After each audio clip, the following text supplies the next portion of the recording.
ህረት እሙ ማርያም ለዮሴፍ ዘንበለ ይትቃረቡ ተረክበ ጽንስተ እመንፈስ ቅዱስ። የኢየሱስ ክርስቶስ ልደት ግን እንዲህ ነው አለ።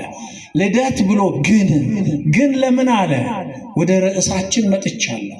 የማቴዎስ ወንጌል ምዕራፍ 1 ከቁጥር 18 ላይ የኢየሱስ ክርስቶስ ልደት ግን እንደዚህ ነው። ከመዝ ውእቱ ልደቱ፣ እንደዚህ ነው። እንደ አብርሃም አይደለም፣ እንደ ይስሐቅ አይደለም፣ እንደ ያዕቆብ አይደለም፣ እንደ ዳዊት አይደለም። ከላይ አብርሃም ይስሐቅን ወለደ፣ ይስሐቅ ያዕቆብን ወለደ፣ ያዕቆብ ኤሳውንና ያዕቆብ ይሁዳንና 12ቱን ወንድሞችን ወለደ እያለ የአብርሃምን ታሪክ የዳዊትን ዘር ይተርካል። ያን ከጨረሰ በኋላ ግን አብርሃም ይስሐቅን ወለደ እንደሚለው አይደለም። በሩካቤ የተፈጸመ ልደት የለውም። የእርሱ ልደት ግን እንዲህ ነው ብሎ ቀየረው። ከቁጥር 18 ላይ እንደ አብርሃምና እንደ ሳራ አይደለም። ያዕቆብ ማነው ይስሐቅን ሲወልዱ እንደተወለደው ያለ ልደት አይደለም። የእርሱ ልደት ግን እንዲህ ነው። እስካሁን ወንዶች ሲጠሩ ነበር። እስካሁን አብርሃም ይስሐቅን ወለደ ሲባል ነበር። ይስሐቅ ያዕቆብን ወለደ ሲባል ነበር። ወደ ኢየሱስ ክርስቶስ ልደት ሲመጣ ግን በምድር አባት የለውም። ያለችው ማናት? እናት። እሷ ስሟ ማን ነው? ድንግል ማርያም። ከወንድ በላይ ጀግና የሆነች በንጽህና በቅድስና ከመላእክት በላይ ከቅዱሳን በላይ የሆነች እመቤታችን ስሟ ተጠራ በወንጌል ላይ።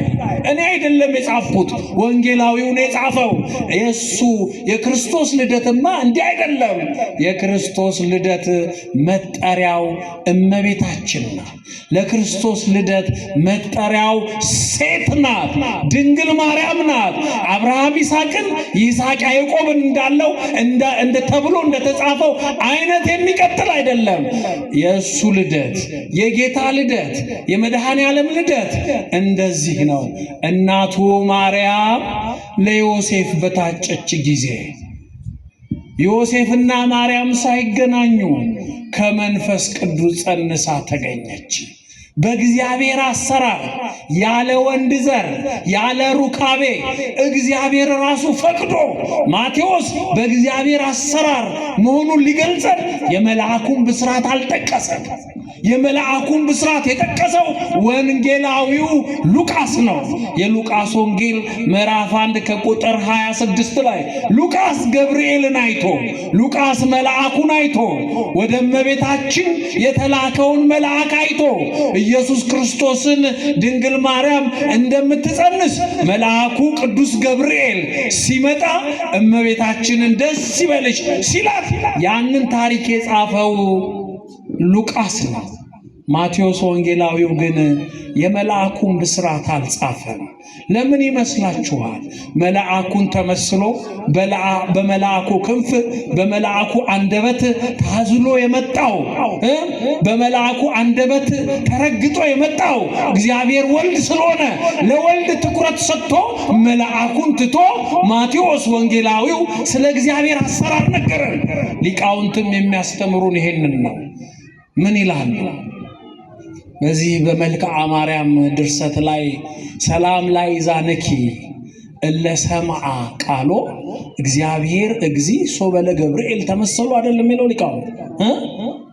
እግዚአብሔር እግዚ ወልድ ገብርኤልን መስሎ በስምም በአገልግሎትም ገብርኤል ማለት ሰውና እግዚአብሔር ማለት ነው። አማኑኤል ማለት ሰውና እግዚአብሔር ማለት ነው። ለስሙ ፊት የሚያረግ የተመደበ መልአክ ቅዱስ ገብርኤል ኢየሱስን እግዚአብሔር ወልድን በአንደበቱ በሕይወቱ ተሸክሞ ወደ ማን መጣ? ወደ ድንግል ማርያም መጣ። ያ ገብርኤል ላይ ያደረው ወይንም ገብርኤልን የመሰለው እግዚአብሔር ወልድ በድንግል ማርያም ማህፀን በአጭር ቁመት በጠባብ ደረት ሲወሰን ያለ ሩካቤ ነው። ያለ ወንድ ዘር ነው። በመንፈስ ቅዱስ አሰራር ነው። እንደነ አብርሃም፣ እንደነ ይስሐቅ፣ እንደነ ያዕቆብ፣ እንደነ ዳዊት፣ እንደነ ሶሎሞን፣ እንደነ ናታን አይደለም። ያ ታሪክ ኢየሱስ ክርስቶስን አይመለከትም። የድንግል ማርያምን ሕይወት አይመለከትም። ስለዚህ እመቤታችን ንጽሕት ቅድስት ድንግል ማርያም እማምላክ ወላዲተ አምላክ ሰው መሆኗን ለማረጋገጥና ሰው መሆኗን ለመመስከር በአበው ትውልድ ስሟ ተጠቅሷል። ለምን የእርሷ ስም ተጠቀሰ? ለምን የሐና አልተጠቀሰም? ለምን የኢያቄም አልተጠቀሰም ብላችሁ ትጠይቁ ይሆናል። ሐናና ኢያቄም የእመቤታችን ወላጆች ናቸው። እርሷን አስገኝተዋል። እርሷማ ሰው ለመሆኗ ኃይል አርያማዊት አይደለችም፣ ሰው ናት። የአብርሃም ዘር፣ የሰው ዘር ለዮሴፍ የታጨች ሲባል በጋብቻ አይደለም፣ ዮሴፍ እንዲጠብቃት። አንዳንድ ሰዎች ግን የታጨች የሚለውን ሲፈቱት እንደው ለጋብቻ ያደርጉታል። ይሄ ስህተት ነው። አናጺ የሚያየው ነገር ሁሉ ምን ይመስለዋል ይባላል? ሚስማር ይመስለዋል ይባላል አይደል? መታጨት ለጋብቻ ብቻ ነው እንዴ? ለትምህርትም ለስልጣንም መታጨት አለ የለም እንዴ? እገሌ እኮ ፕሬዝዳንት ሊሆን ነው፣ እገሌ እኮ እንደዚህ ሊሆን ነው ታጭቷል ማለት ምን ማለት ነው? ያንን ስልጣን ለማግኘት እጩ ሆኖ እየተንቀሳቀሰ ነው ማለት ነው። በዚህ በትምህርቱ ዓለም ደግሞ አንድ ሰው በተለይ በዶክትሬት ትምህርት ውስጥ ያለ አንድ ተመራማሪ አንድ የዶክትሬቱን ሪሰርች የሚሰራ ሰው እጩ ዶክተር ነው የሚባለው። መቼ? እጩ ዶክተር ማለት ምን ማለት ነው? ዶክትሬቱን የሚጠብቅ ማለት ነው። ስለዚህ እመቤታችን ለዮሴፍ በታጨች ጊዜ አዎ ታጭታለች። መታጨት ምንድን ነው? አንተ እንደምታስበው የባልና ሚስት ጉዳይ አይደለም፣ የትዳር ጉዳይ አይደለም። መታጨት እርሱ ዮሴፍ እመቤታችንን እንዲጠብቃት የአምላክ እናት ልትሆን ነው የታጨችው ለዮሴፍ እንዲጠብቃት፣ ለእግዚአብሔር ደግሞ የአምላክ እናት ልትሆን ነው። ዮሴፍን እኮ ጻድቅ የምንለው ቅዱስ ዮሴፍን፣ ጻድቁ ዮሴፍን ጻድቅ የምንለው እኮ እመቤታችንን በመጠበቁ ነው። እየሰማችሁኝ ነው? እመቤታችንን መጠበቅ ቅዱስ ያሰኛል። እመቤታችንን መጠበቅ ጻድቅ ያሰኛል።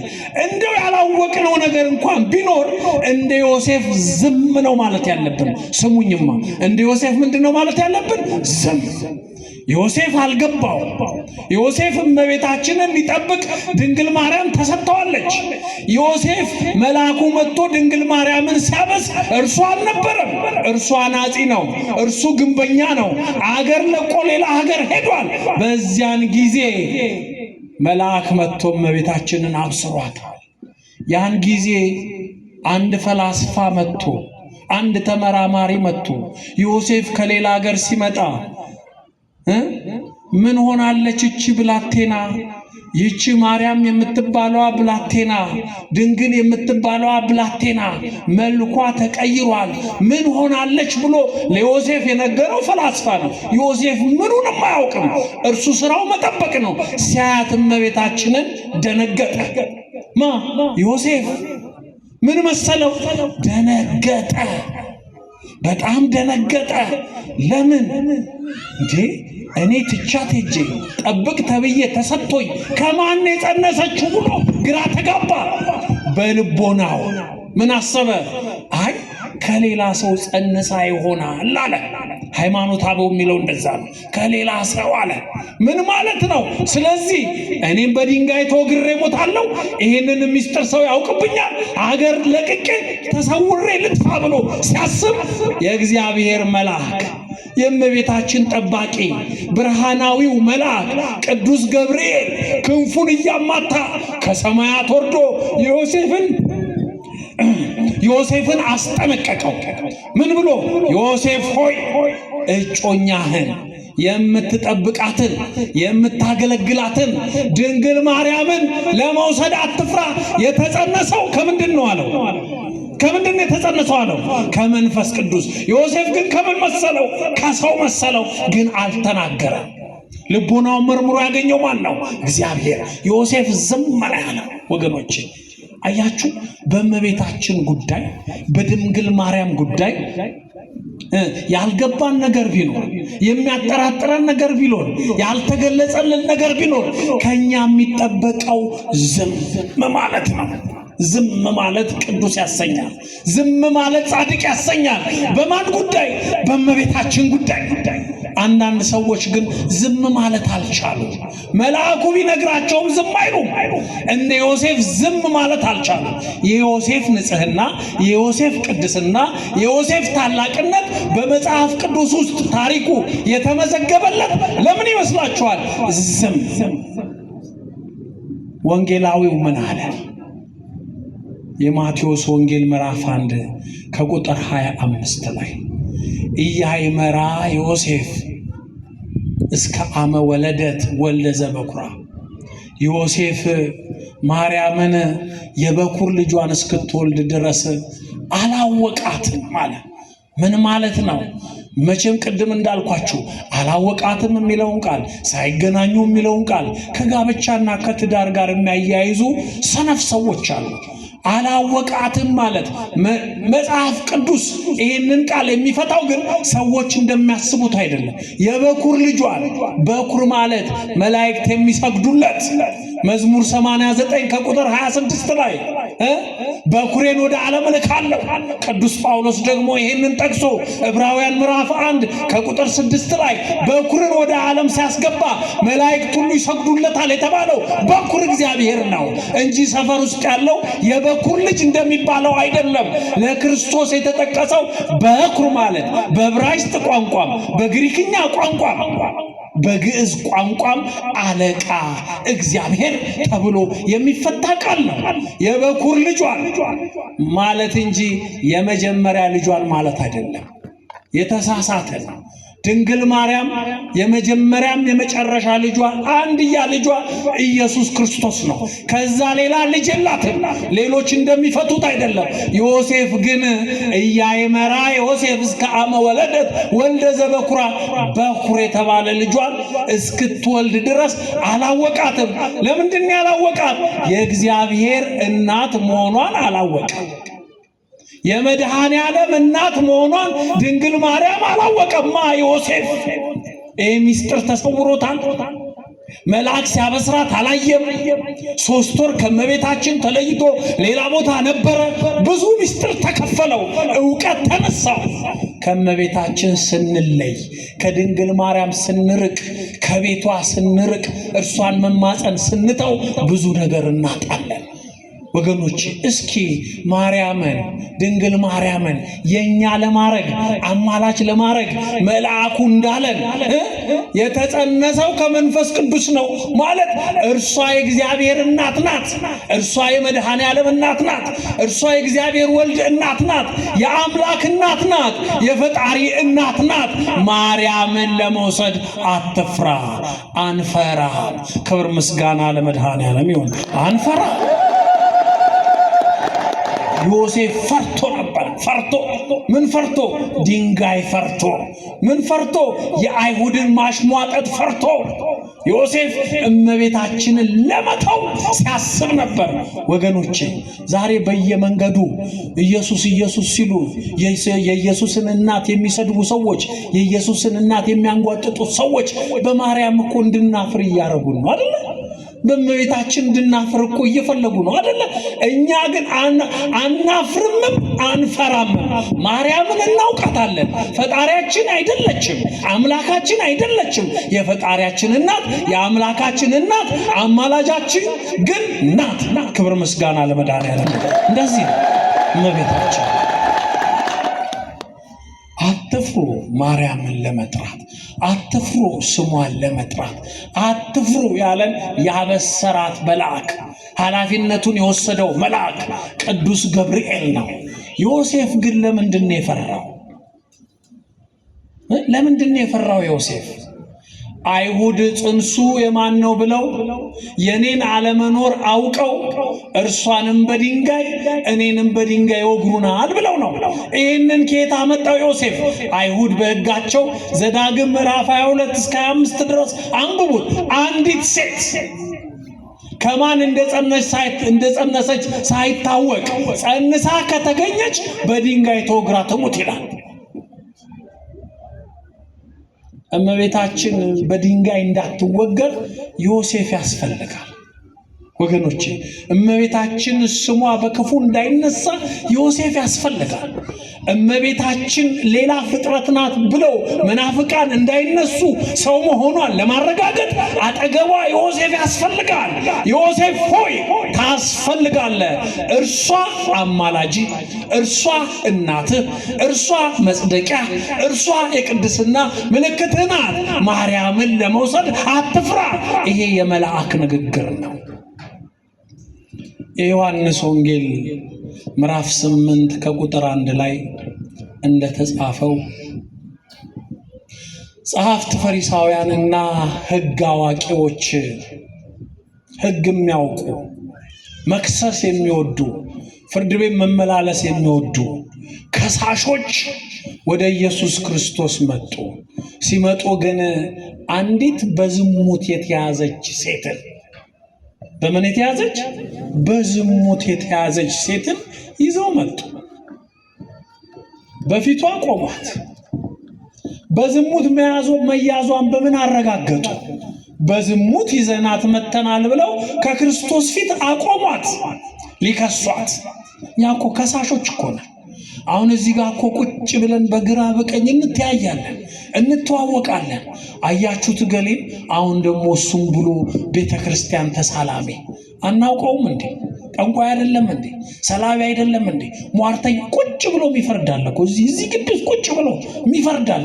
ማን ፈራጅ አረገ? ፈራጅ ኢየሱስ ክርስቶስ ነው። ማን ፈራጅ አረገሽ? ፈራጅ ኢየሱስ ክርስቶስ ነው።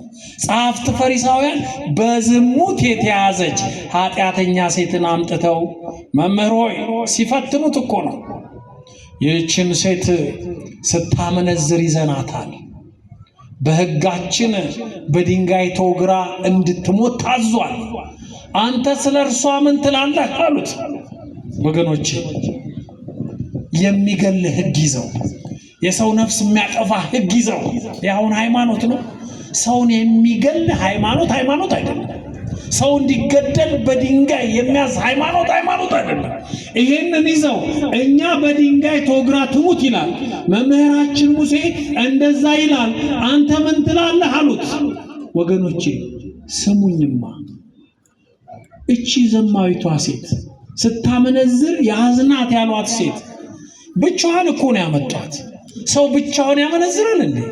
እንዴት በምን አውቀው ይዘዋት መጡ? ይሄንን እናሰላስለው። ይዘዋት የመጡት በሆዷ ጽንስ ነበር፣ ጽንሱ ገፍቶ ነበር ማለት ነው። ሲያፈላልጉ የጽንሱን አባት አጡት። እችማ አመንዝራ ናት አሉ። ሰማችኋል? አመንዝራ ናት።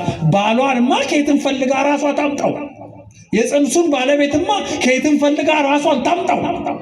የሚገርማችሁ ነገር ይህቺ ሴት ግን ኃጢአተኛ አይደለችም፣ በደለኛ አይደለችም። በደለኞቹ የከሰሷት ናት። ይህቺ ሴት እንግዲህ ኑሮ ከብዷት ይሆናል።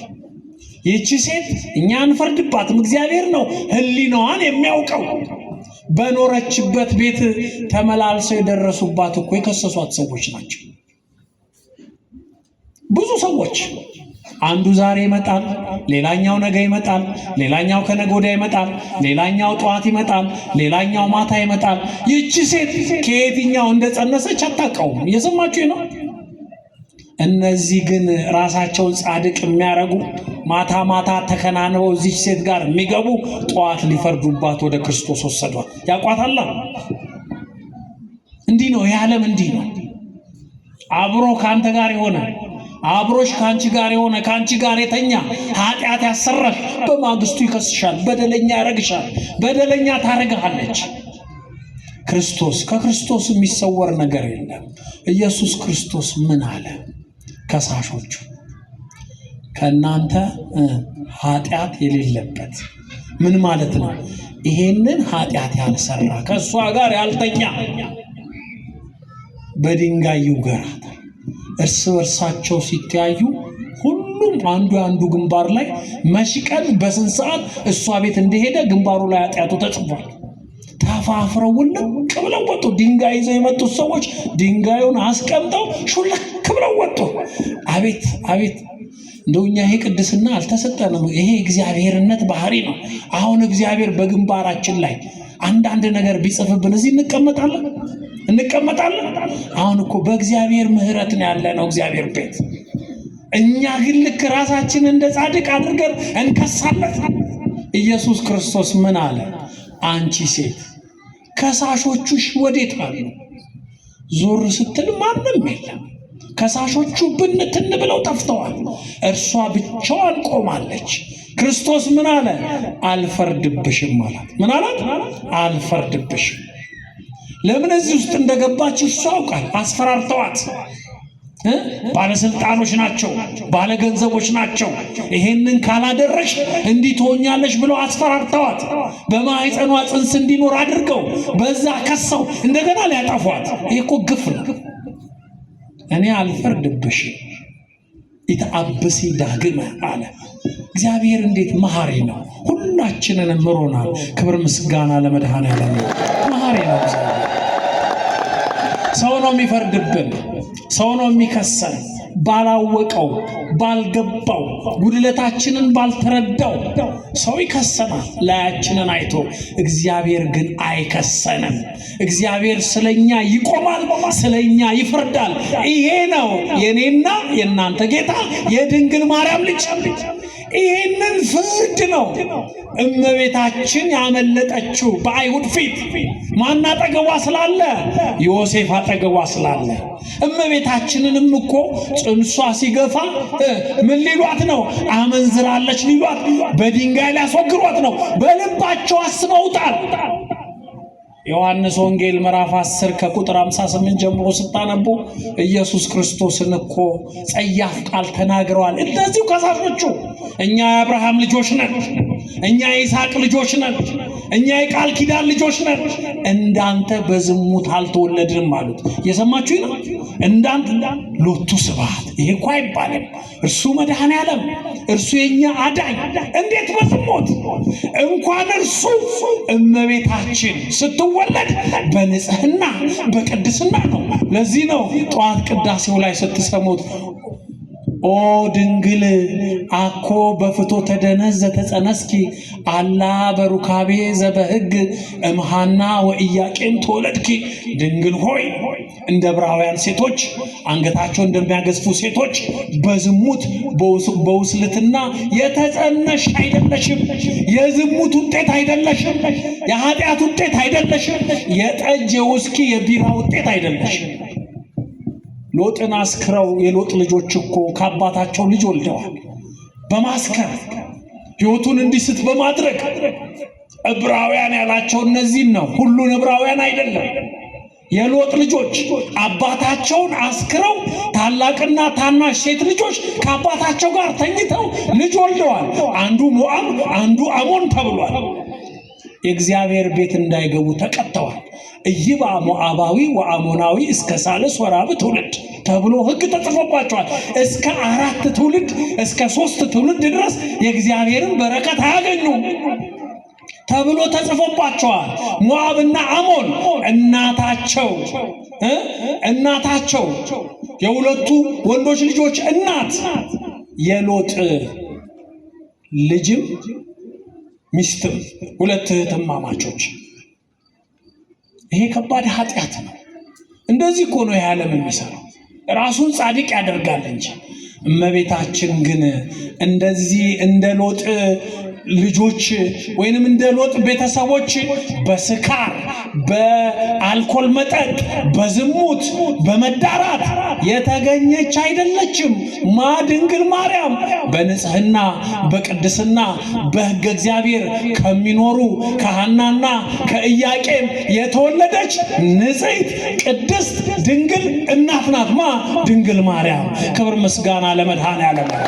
እንኳን ኢየሱስ ክርስቶስ እንኳን የእርሷ ፍሬ እንኳን እግዚአብሔር በሥጋ ከሷ የተወለደው ቀርቶ ድንግል ማርያም በሕግ በንጽህና በቅድስና የተወለደች ናት።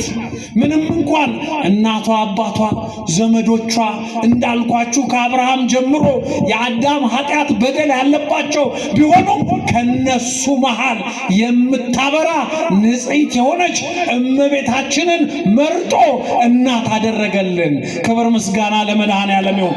ንጽሕት ይገርማል ወገኖቼ። መጽሐፍ ቅዱስ ከእናታቸው ማኅፀን ጀምረው ቅዱሳን የሆኑ ሰዎች ቢቆጠሩ ጥቂቶች ናቸው። አብዛኛውን በእናታቸው ማኅፀን ኃጢአት የሰሩ በኋላ ዘመን ደግሞ ንስሐ የገቡ ሰዎች ታሪክ ያለበት መጽሐፍ ነው። እመቤታችን ግን ከዛ ትለያለች። ብሩክት አንቲ እምአንስት ከነዛ ሴቶች የአብርሃም ታሪክ ሲዘረዘር ከአጋር ትለያለች እመቤታችን፣ ከሳራ ትለያለች፣ ከረአብ ዘማ ትለያለች፣ ከሩት ትለያለች። እነዚህ ሁሉ በኢየሱስ ክርስቶስ ልደት ውስጥ ተጠርተዋል። በኢየሱስ ክርስቶስ ልደት ውስጥ የተጠሩ ሴቶች አሕዛብ ሴቶች አሉ፣ ዕብራውያን ሴቶች አሉ፣ ዘማውያን ሴቶች አሉ። ግን ንስሐ የገቡ እግዚአብሔር ከኃጢአተኛውም ከጻድቁም ነው የተወለደው። እርሱ ግን ንጹሕ ነው፣ እርሱ ግን ቅዱስ ነው። እመቤታችን ከኃጢአተኞቹ እናትና አባቷ ተወልዳ እርሷ ግን የአዳም ኃጢአት የአዳም በደል ያልደረሰባት ንጽሕት ቅድስት ድንግል ናት። ክብር ምስጋና ለመድኃኔዓለም ይሁን። ይሄ ነው ተአምሩ። ዛሬ የእመቤታችንን ልደት የምናከብረው ንጽሕት ቅድስት ድንግል ተወለደች ብለን ነው የምናከብረው። እንደ ሄሮድስ አይነት ልደት አይደለም። የአሕዛብ ነገሥታት እንደሚያከብሩት ያለ ልደት አይደለም። እመቤታችን አምላክን የወለደችው መድኃኔዓለምን የወለደችው እግዚአብሔርን የወለደችው ንጽሕት ስለሆነች ነው። ቅድስት ስለሆነች ነው። ድንግል ስለሆነች ነው። ሌሎች እንደሚያስቡት መልአክ ካበሰራት በኋላ አይደለም ንጽሕት የሆነችው። መልአክ ካበሰራት በኋላ አይደለም ድንግል የሆነችው። መልአክ ካበሰራት በኋላ አይደለም የተመረጠችው። በእናቷ ማኅፀን የተመረጠች ንጽሕት ቅድስት ድንግል ናት። ክብር ምስጋና ለመድኃኔዓለም ይሁን። ይህችን እናት እግዚአብሔር ሰጥቶናል። ወገኖቼ አይታችኋል። እንደው ድንጋይና ድንጋይ አጋጭታችሁ ታውቃላችሁ? ወይን ብረትና ብረት አጋጭታችሁ ታውቃላችሁ? ስታጋጩት ምን ይፈጥራል? እሳት ይፈጥራል አይደል? ግን እኮ ድንጋይ ነው ያዛችሁት። በዚህም ድንጋይ በዚህም ድንጋይ፣ በዚህም ብረት በዚህም ብረት ስታጋጩት ምን ይሆናል? እሳት። ልክ እንደዚህ ሁሉ ሐና ኢያቄም ሰዎች ናቸው። በደል የነካቸው ሰዎች፣ የአዳም ኃጢአት ያለባቸው ሰዎች። ግን ሁለቱ ሲገናኙ እግዚአብሔር ሲፈቅድላቸው ከእሳት ከብርሃን የነጻች የጠራች ኃጢአት አልባ የሆነች የአዳም ገላ ግን ያላት ሰው የሆነች ድንግል ማርያምን ወለዱ። እርሷ ደግሞ የአምላክ እናት እንድትሆን ተመረጠች። ክብር ምስጋና ለመድኃኔዓለም። ታዲያ ይህችን እናት መውሰድ ለምን እንፈራለን? ይህችን እናት ጉዳዩዋ ባይገባል፣ ንጽህናዋ ባይገባል፣ ቅድስናዋ ባይገባል፣ የአምላክ እናት መሆኗን ስናውቅ ግን እንደ ዮሴፍ መበርከክ አለብን። እንደ ዮሴፍ መስገድ አለብን። እያይመራ ዮሴፍ እስከ አመ ወለደት ወልደ ዘበኩራ። ዮሴፍ እኮ አምላክን መውለዷን የአምላክ እናት መሆኗን አያውቅም፣ እንደምትወልድ አያውቅም።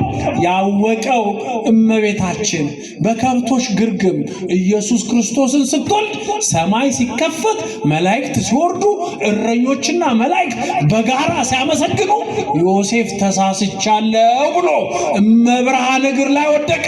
የአምላክ እናት መሆኗን አወቀ፣ ተናዘዘ። ክብር ምስጋና ለመድኃኔዓለም። ይሄ ነው አወቀ። ይሄ ነው አወቀ። የሚፈታው እንደዚህ ነው። መተርጉማን በጊዜው ለተነሱ መናፍቃን የግራመር ወይንም የሰዋስው ፍቺ ይዘው ብዙ መልስ ሰጥተዋል። እሱ ለጊዜው መልስ ነው። ዘላቂው መልስ ግን እውነተኛው መልስ ግን ዮሴፍ ድንግል ማርያምን የአምላክ እናት መሆኗን አላወቀም እስክትወልድ ድረስ ክርስቶስን። ሰማይ እስኪከፈት መላእክት እስኪወርዱ ለክርስቶስ እስኪሰግዱ ድረስ መላእክት ድንግል ማርያም የኢየሱስ እናት፣ የአዳኙ እናት፣ የመድኃኔ ዓለም እናት መሆኗን አላወቀም። ሲያውቅ ግን ሰገደ። ወገኖች እስኪ ስናውቅ እንኳን ስንረዳ እንኳን ፍቅሯ ሲገባ የአምላክነት እናት መሆኗን ስናውቅ እንኳን እስኪ እንመለስ። አንዳንዱማ እንደው እኔም እንደ ማርያም ነኝ የሚላል እኮ በየሰፈሩ። አረ እንኳን እንደ ማርያም እንደ እህት ቦንክ እዛ ሰፈር እንዳለችው እህት እመቤታችንን እኮ መልአክ አይደል እንዲያበሰራት። አሁን በየሰፈሩ ያለሽ ሴት እኔም ብጽይት ነኝ እኔም እንደ ማርያም ነኝ እምትይ ማን አብስሮሽ ያውቃል? እንደው መልካም ወጣት ራሱ አናግሮሽ ያውቃል? አቷሽ ሰይጣን እንዳያጠናግርሽ እንደዚህ ስትመጻደቂ። እኔም እንደ ማርያም ነኝ ቃሉን መስማት ነው ወንጌሉን ማንበብ ነው እያሉ እንደው የሚሞላፈጡ አሉ። ኧረ ተው! ከየት መጥቶ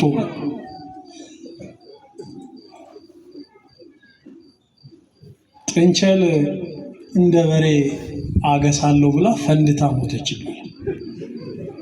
እንደው በልክ ነው።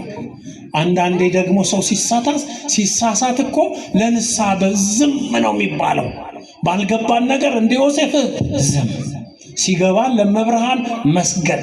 የአምላክ እናት ናት ብለን የፈጣሪ እናት ናት ብለን እኮ ነው የምንሰግደው። ከሴቶች የተለየች ናት ብለን እኮ ነው የምንሰግደው። ስለዚህ ዮሴፍ ድንግል ማርያምን አምላክን እስክትወልድ ድረስ የበኩር ልጇን እስክትወልድ ድረስ አላወቃትም። ከወለደች በኋላ ግን የአምላክ እናት መሆኗን አወቃት። አሁን እኛም ሁላችንም ድንግል ማርያም የአምላክ እናት ናት። ክብር ምስጋና ለመድኃኔዓለም ይሁን። በተለይ ደግሞ ለኛ ለኢትዮጵያውያን አሁን ነው እንጂ ሐኪም በስቶ ሆስፒታል በስቶ እናቶች በየሆስፒታሉ እየሄዱ የሚወልዱት ድሮ እኮ እኛን ያዋለደች የእናቶቻችንን ሆድ ያበሰች እኛ ስንወለድ ማርያም እየተባለ እኮ ነው የተወለድነው።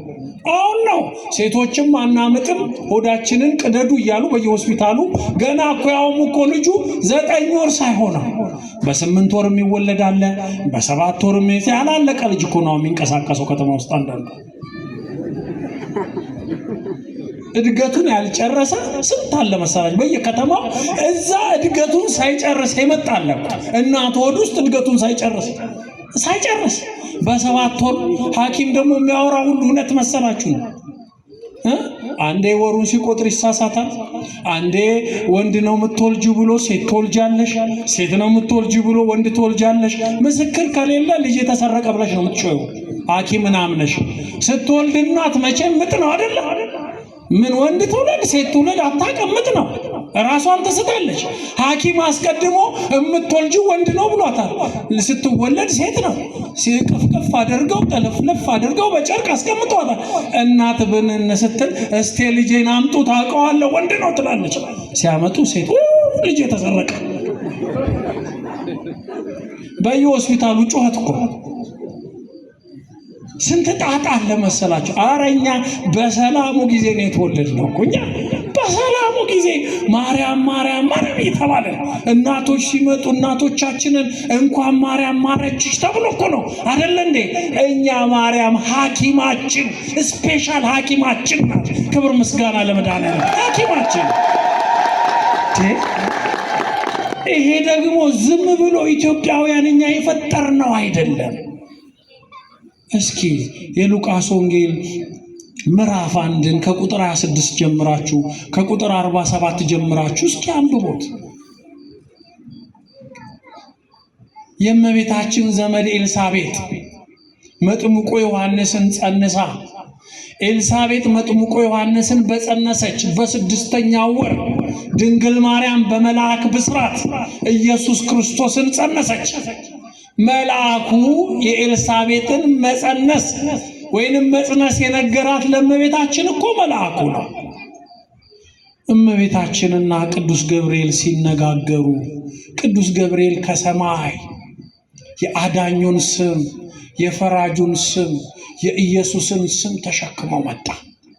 አሁን ይሄ የኢየሱስ ስም ከአውሮፓ የመጣ አይደለም። የኢየሱስ ስም ከሌላ ሀገር የመጣ አይደለም። የመጣው ከየት ነው? ከሰማይ። ማን ነው ይዞት የመጣው? ቅዱስ ገብርኤል።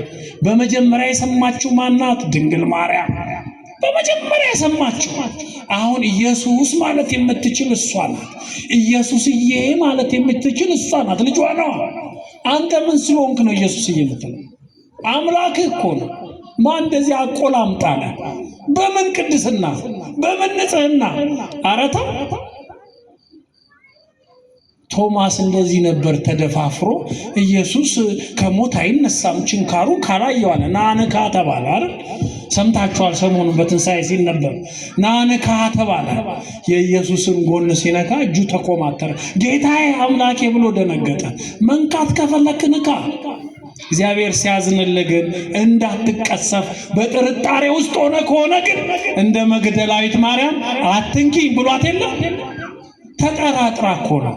ኢየሱስ አልመሰላትም። የአትክልት ጠባቂ መሰላት ይላል እኮ ወንጌሉ። ማን መሰላት? የአትክልት ጠባቂ። ነው እንግዲህ በየአዳራሹ የሚጮህ በጠቅላላ እኮ ሰው ዛሬ ኢየሱስ ኢየሱስ ይላል እንጂ ኢየሱስ ማን ነው ብትለው እንደ መግደላዊት ማርያም የአትክልት ጠባቂ ነው የሚልከው። የአትክልት ጠባቂ ኢየሱስ የአትክልት ጠባቂ ነው እንዴ? ኢየሱስ አትክልተኛ ነው እንዴ? አረ ሰማይና ምድርን የፈጠረ ፈጣሪ ነው። ዓለማትን የዘረጋ እግዚአብሔር ነው። ክብር ምስጋና ለመድኃኔዓለም።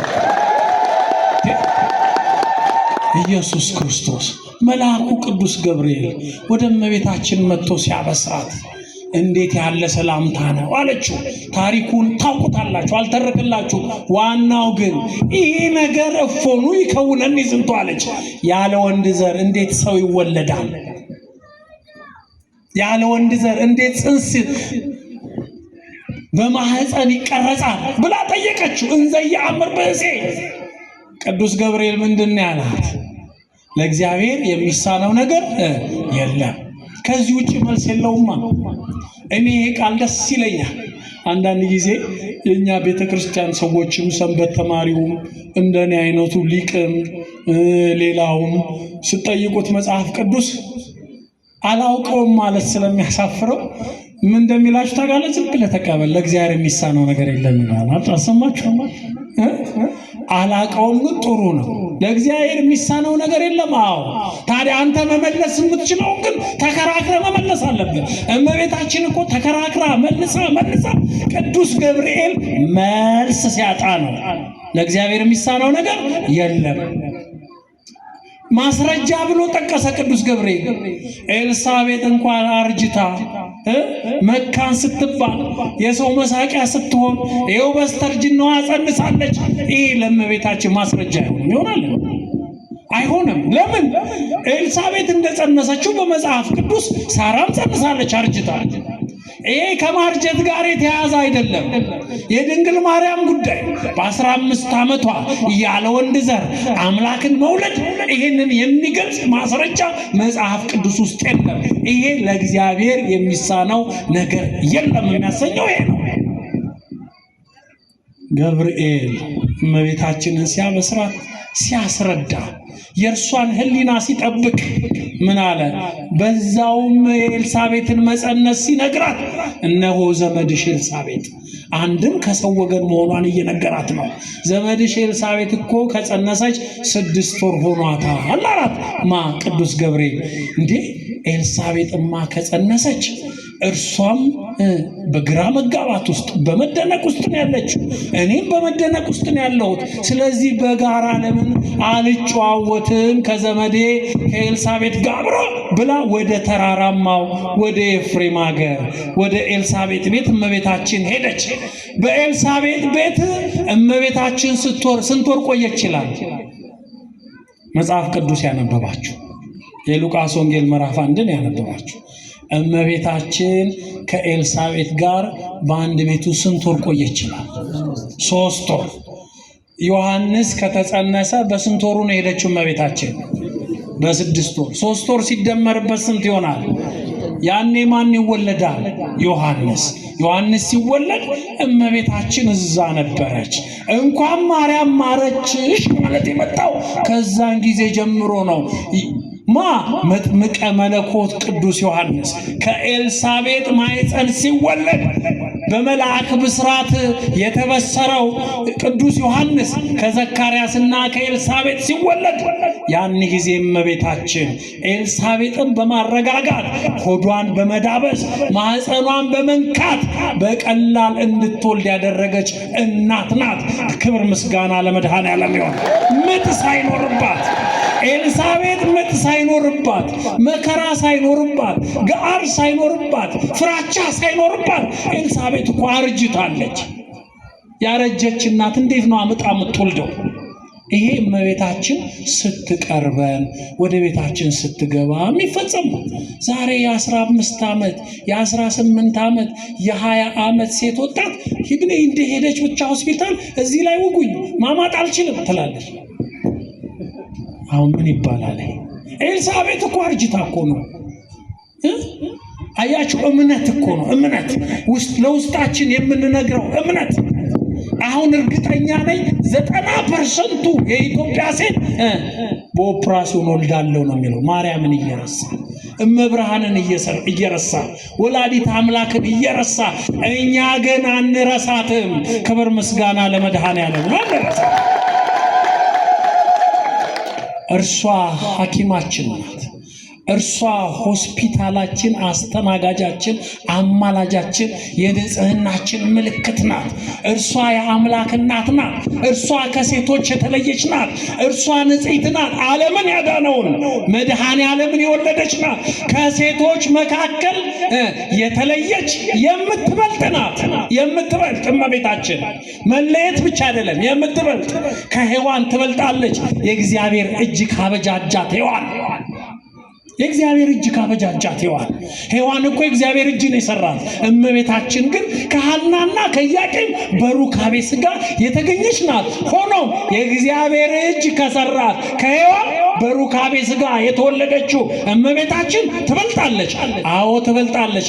ሔዋንን እኮ ያሳሳታት ማን ነው? ሰይጣን እኮ ነው መጥቶ ያሳሳታት። እመቤታችንን ሰይጣን አሳስቶታል? አላሳሳታትም። ማን ያበሰራት? መልአኩ ቅዱስ ገብርኤል።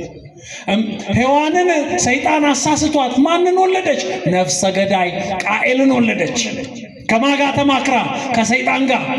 አያችሁ፣ ከሰይጣን ጋር ተማክረን በፍቶት በአልኮል በዝሙት የምንወልደው ልጅ መልሶ እኛኑ ነው የሚገለለው። እኛኑ ነው የሚያሳዝነው እኮ እኛኑ ነው የሚያጠፋው። ቃኤል እኮ ለቤተሰቦቹ መከራ ነው። እንደተወለደ ተስፋ ይሆነናል ብለው አሳድገውት ወደ ገነት ያስገባናል ብለው የተመኩበት ልጃቸው ታናሽ ወንድሙን ገደለ። መግደልን ምድር ላይ ያስተማረው እኮ የሔዋን ልጅ ነው፣ በሰይጣን ምክር የተወለደው። የእመቤታችን ልጅ የድንግል ማርያም ልጅ ኢየሱስ ክርስቶስ ግን ሞትን ገደለ፣ መንግሥተ ሰማያትን አወረሰን፣ ኃጢአታችንን አስተሰረየልን፣ አዳኛችን ተባለ። የማን ልጅ? የአብ ልጅ የድንግል ማርያም ልጅ። ክብር ምስጋና ለመድኃኔዓለም ይሁን። አዎ እመቤታችን። ለዚህ ነው ይህንን ታሪክ ያቀናው መልአኩ ቅዱስ ገብርኤል እመቤታችንን ከዓለም ሴቶች ሁሉ አወዳድሮ እንደምትልቅ ያወቀው ቅዱስ ገብርኤል ምን አላት? ቡርክት አንቲ እማንስት፣ አንቺ ከሴቶች ትበልጫለሽ፣ ብልጫለሽ፣ ምልዕተ ጸጋ ነሽ፣ ባለጸጋ ነሽ። ሔዋን ያጣችውን ጸጋ ያገኘሽው አንቺ ነሽ። ለደናግል፣ ለመነኮሳት፣ ለሴቶች፣ ለምእመናን መመኪያችን ድንግል ማርያም ናት። ክብር ምስጋና ለመድኃኔዓለም። አዎ ወገኖቼ፣ መጽሐፍ ቅዱስ ላይ የብዙ ሴቶች ታሪክ አለ። ሐዋርያው ቅዱስ ጳውሎስ የብሉይ ኪዳን ሴቶችን ሲጠቀልላቸው በመውለዳቸው መከራ ያገኙ ሴቶች ይላቸዋል። አንደኛ የጢሞቴዎስ መልእክት ምዕራፍ 2 ከቁጥር 15 ላይ ቅዱስ ጳውሎስ ስለ አዲስ ኪዳን ሴቶች ሲናገር ግን ሴት በመውለድ ትድናለች ይላል። ሴት ምን በማለት ትድናለች? በመውለድ ትድናለች። ሌሎች ሴቶች ነው። እመቤታችን ግን በመውለድ የአምላክ እናት ተባለች። እመቤታችን ግን በመውለድ ልጇ ዓለምን አዳነ። ከአዲስ ኪዳን ሴቶች የክርስቶስ ደም ከነካቸው ካነጻቸው ሴቶች በላይ እመቤታችን የአምላክ እናት ስለሆነች ከሴቶች ትበልጣለች። ይሄ የቅዱስ ገብርኤል ስብከት ነው፣ የሰው ስብከት አይደለም። ሰዎች ግን ስለ ማርያም ስንሰብክ፣ ስለ ድንግል ስንሰብክ ይበሳጫሉ። አይታችሁ ከሆነ በየአዳራሹ 7 አጋንንት ስላለባት መግደላዊት ማርያም፣ በገንዘቧ ስለምታገለግለው መግደላዊት ማርያም፣ ኢየሱስ ክርስቶስን የአትክልት ጠባቂ ስለመሰላት መግደላዊት ማርያም ይሰብካሉ። የአምላክ እናት ስለሆነችው ስለ ድንግል ማርያም ሊሰብኩ ግን አንገታቸው ይዘጋል። ይሄ ለምን ሆነ? ስብከታቸው ከመንፈስ ቅዱስ ሳይሆን ከዚህ ዓለም ከስጋና ደም የተገኘ ስለሆነ ነው። እኛ ግን የስብከታችን ማጣፋጫ የኦርቶዶክሳዊነታችን ምልክት እንኳን የኛ ምልክት የእግዚአብሔር ምልክት ማናት? ድንግል ማርያም። ነሆ ጌታ ምልክት ይሰጣቸዋል። ድንግል በድንግልና ትጸንሳለች፣ ወንድ ልጅም ትወልዳለች። የእግዚአብሔር ምልክት እኮ ናት። 70 ሰገል ለኢየሱስ ክርስቶስ ሲሰግዱ የማን ልጅ እንደሆነ መርምረው ምልክቱን አረጋግጠው የሰገዱለት እኮ ለክርስቶስ ማንን ስላዩ ነው? ማርያምን ስላዩ ነው። ሕፃኑን ከእናቱ ጋር አገኙት ነው የሚለው። ብቻውን አገኙት ይላል አላለም። ምልክት ስለሆነች ነው። ይሄ ማለት ግን ድንግል ማርያም ከኢየሱስ ክርስቶስ ጋር ትመለካለች ማለት አይደለም። ምልክት ናት። እግዚአብሔር በስጋ ለመወለዱ እግዚአብሔር በስጋ ዓለምን ስለማዳኑ ማስረጃችን ናት። ስለዚህ ሁላችንም ኦ ማርያም በእንተዝ ናፈቅረኪ ወነአብየኪ ኩልነ እስመ ወለድኪ ለነ መብላ ጽድቅ ዘበአማን ወስቴ ወዘበአማን። ማርያም ሆይ ስለዚህ እንወድሻለን፣ ስለዚህ እናፈቅርሻለን። አንቺ የሕይወት ምግብን፣ አንቺ የሕይወት መጠጥን ወልደልሽልናልና። ወልዳልናለች ማ? እመቤታችን። ማንን? ኢየሱስ ክርስቶስን። እልል በላችሁ እግዚአብሔርን አመስግኑ። ወስብሐት ለእግዚአብሔር ወለወላዲቱ ድንግል ወለመስቀሉ ክቡር።